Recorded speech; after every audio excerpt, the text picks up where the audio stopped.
Mr. Sams, hey, I got a question for you. What's that? You know, we are teachers of teenagers. We are. They're a funny lot, aren't they? Are they? They're fun, yes. But, I've got a question for you. What happens to all high school romances? All high school romances, they all break up.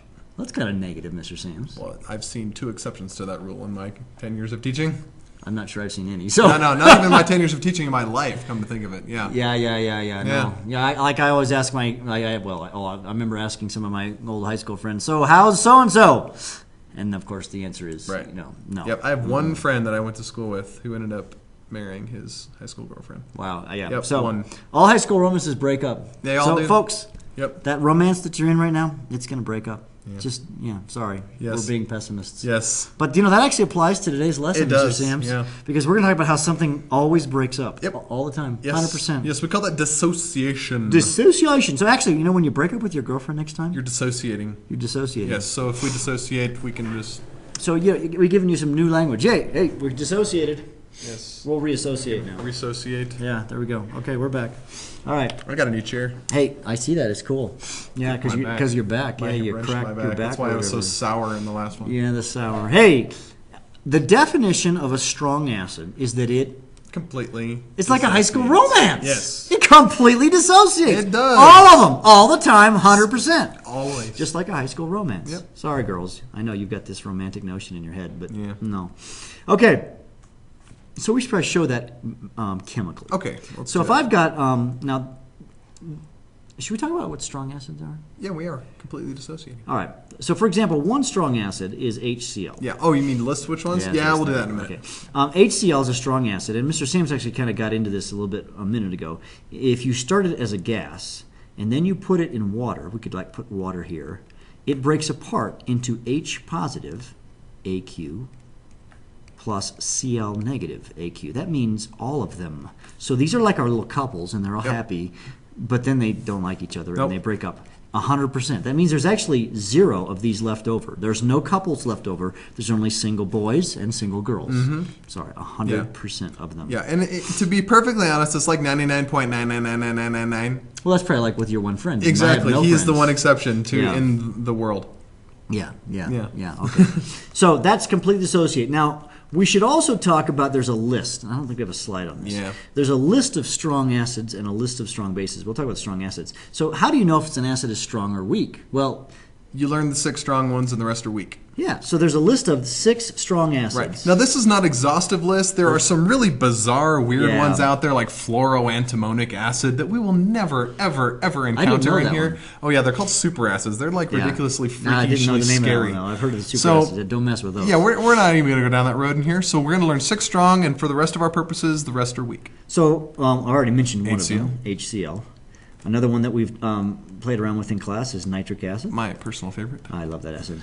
H2SO4. These are sort of the big 3. These are the Yep. ones that every chemistry department has lots of. Yep. The next few, they don't typically have Not a so lot much, of. yeah. But they're still strong acids. Yep. Perchloric acid, HClO4. Yeah, you don't want perchlorates lying around. No. Those are nasty. HBr and HI. And then the happy acid. Hi. Hello. So that's the 6 strong acids. Yep. Every other acid is weak. For our purposes. Yeah, for our purposes. There's the superacid thing. Yep. Now, weak acid is kind of like, hopefully, like marriages are supposed to be. Only a few of them break apart. Right. And so it only partially dissociates. Right, and kind of the general rule of thumb, if the strong acid is 100% dissociation, the weaks we say about 1%. Now, Yeah. that's kind of a squishy, fuzzy number, but it gives you a ballpark. Because some are way to actually think. 1%, some are 5%, some are Some are half a less, percent. Yeah. But- So a typical weak acid is acetic acid. Now, while we're at that, acetic acid comes from acetate. Right. And if you recall acetate, CHO232, negative, right? C2H3O2. -1. That's Perfect. acetate. There it is. We're going to mix them with the H positive. So that is HC2H3O2. Now, watch what I do. I'm going to say AQ right here. Because it dissolves in water. And I'm going to draw a double arrow. I'll talk about that in a second, right? H positive, AQ. It looks just like the other reaction,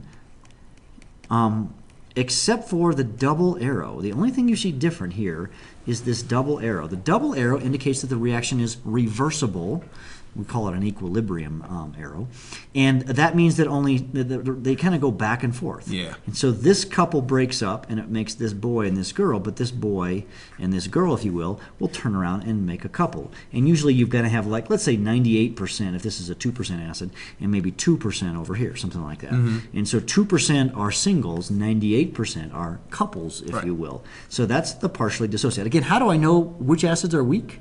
It's the rest that are not the 6. He's not one of the 6. So acetic acid is not one of our list of 6. So he or they, whatever you want to call them, are a weak acid. So they partially dissociate. Right, and we're going to show you a little clip here in a minute, and we'll visually demonstrate how this works. Yeah, I think so. Here's actually a picture of how that might work. Here is a strong acid before dissociation. Afterwards, notice there's no purple line. And then for a weak acid, we have HB, whatever, just like a letter or whatever. And then mostly is HB and a few H's and a few B's. Yep. Yeah. All right. What about a strong base? It's basically the same thing. Yeah. Strong base, complete dissociation. Strong acid, complete dissociation. Strong electrolyte that we learned in Unit 9, complete dissociation. So 100%? Yeah, so it just so happens that strong acids and strong bases are also strong electrolytes. Yeah, I just thought of something, but I'll save it. So let's give an example of a strong base dissociant. So NaOH is a strong base, and we'll talk about how you can know them. And it's typically a solid, actually. And when you drop it into water, it will dissolve. It will not just dissolve, but completely dissociate into sodiums plus hydroxides. Notice that this produces hydroxides, and that's how I also know it's a base. So if you produce hydroxides, it's a base. These other ones, I don't think we said this, but if you go back to our acid one, notice how in this acetic acid I made the hydrogen ion. That's how I know it's an acid, because it makes the hydrogen ion. This one produces the hydroxide. It completely dissociates. Now, how do I know which bases are strong? There's 2. Yeah, Well, we're going to deal with 2. Sodium hydroxide There's and only 2 strong hydroxides. acids, NaOH and potassium hydroxide. Right. Basically, the group 1 hydroxides are so strong. technically, if you really want to get excited here, you could also conclude rubidium, cesium, and francium hydroxide. But these guys are so rare or very expensive that no one ever uses these. They'll only use these 2 right here. One thing I should say about strong acids and strong bases both is the reason that there are strong acids and strong bases is because the bonds that hold them together are weak. That sounds odd. They have a strong acid, but they're weak bonds. Well, if you think about it, since they completely dissociate, then they're held together by a weak bond. Well, think back to the high school romance. The bond that holds the boy to the girl is actually quite weak. Otherwise, it would last. Sorry, we're being pessimists. And so, therefore, they don't last. So, yeah. All right. And then the last one is the partially dissociate, or what a weak base is that, of course, it partially dissociates. Now, these are kind of weird, though. Yeah. We should talk about that because most weak bases are actually not hydroxides. No, there are a few, like your group 2 hydroxides, say magnesium hydroxide. Well, let's do one of those first. Calcium hydroxide. So calcium hydroxide is a weak base, and when it dissociates, it's also typically found as a solid. Now notice that the key thing is I'm going to draw is the double arrow, Ca positive 2, aqueous plus, this will be 2 hydroxides, aqueous. So that's a weak base. Yeah, and we call these the dissociation reactions. Right. But the more common type of weak base are actually the nitrogens. We talked about that briefly, about the tongue in the last. Yeah, with the nitrogen there. So a common weak base is ammonia. Now, the thing that confuses students about this is, of course, you have to produce hydroxide to make it a base, but there's no O's in NH3. But when to have a base, just like an acid, it needs to be dissolved in water. So we're actually going to put the water in the reaction. Now, notice how I write water. I read it as HOH.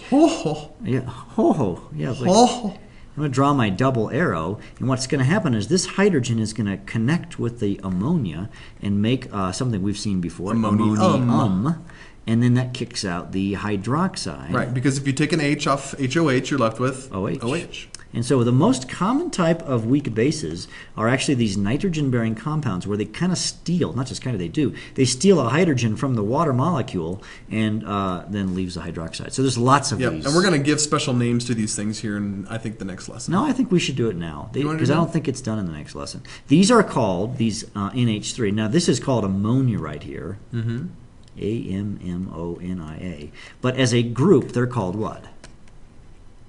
Amines. So amines are these weak bases that have nitrogen in it. Yep. In fact, the word am has to do with nitrogen, isn't it? That kind of it's like the Greek for. Oh, I don't know. I'd have to look that one I up. think that's right. So that's where it comes from, I'm pretty sure. Let's do a quick little video clip that kind of illustrates all this, and we'll finish with that.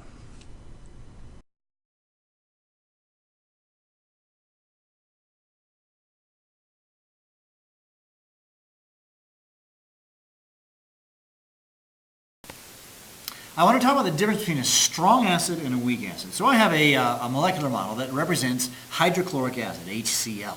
And HCl is a strong acid, one of the 6 strong acids that exist, or well, there's more than that, but for our purposes. So what that means is it completely dissociates. So if I take this HCl, which typically is found as a gas, as I've symbolized here in the chemical equation, if I drop it into water, it will dissociate completely into hydrogens and chlorides. That means it's going to break apart into hydrogens and chlorides. Now, if you notice over here, I've got a whole bunch of HCl's. When I say completely dissociate, that means all of them will dissociate. So I would break apart this one.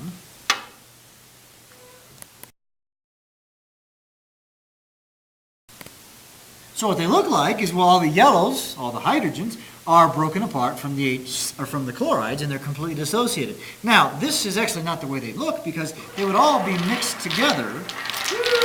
They'd all be mixed together and be randomly placed in the compound.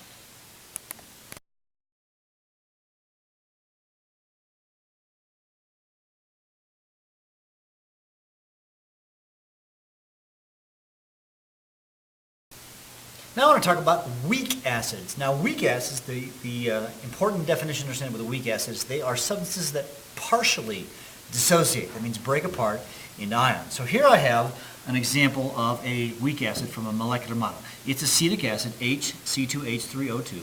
And so the yellow here represents the hydrogen, and the red is the acetate. It'd actually be more complex than this, but that's close enough. And so what it's going to do is it's going to partially dissociate. That means that only some of them, when added to water, will break apart into hydrogens and acetates. So I'm going to break apart one.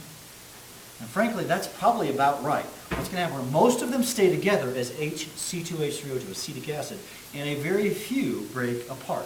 Usually it's 1 in 100, maybe 5 out of 100, so it's like 1% or 5%, sometimes less than even 1%. So this is an illustration of a weak acid that partially dissociates.